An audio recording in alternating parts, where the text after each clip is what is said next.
ချက်ခောက်ဆွဲမွေးလေးရပါပြီ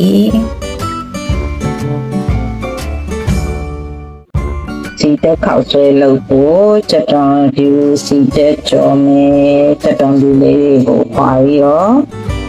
ဆက်နဲ့ကြိတ်လိုက်မယ်နော်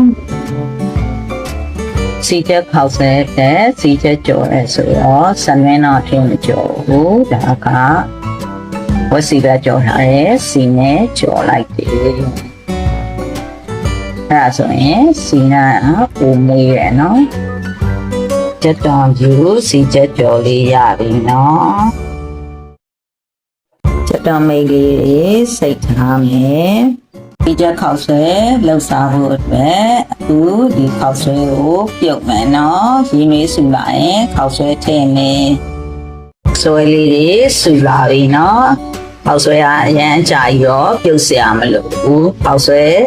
အဆိုးပဲပြုတ်တာဆိုတော့လေခောက်ဆွဲထည့်ပြီးရေထပ်စုလာရင်ရပြီနော်ရေအေးလေးနဲ့နည်းနည်းထပ်စိမ့်လိုက်မယ်နော်အဲ့တော့မှခောက်ဆွဲတွေကလုံးထွေးမတော့ပြီးရင်ခောက်ဆွဲတွေကိုရတာမုံထည့်မယ်စီတက်စီထည့်မယ်ပဲငါမြကြီးအကြည့်ထည့်မယ်နော်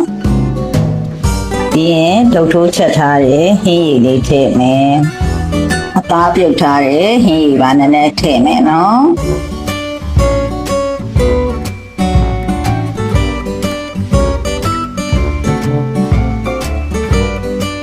ပြီးရင်အပေါ်ကနေအသားလေးဖြူမယ်စီချက်စီဖြူမယ်ချက်တော့မိတ်လေးထည့်မယ်နော်ခုဆိုရင်အရာရရှိတဲ့စီချက်အောက်ဆွဲလေးရပါပြီ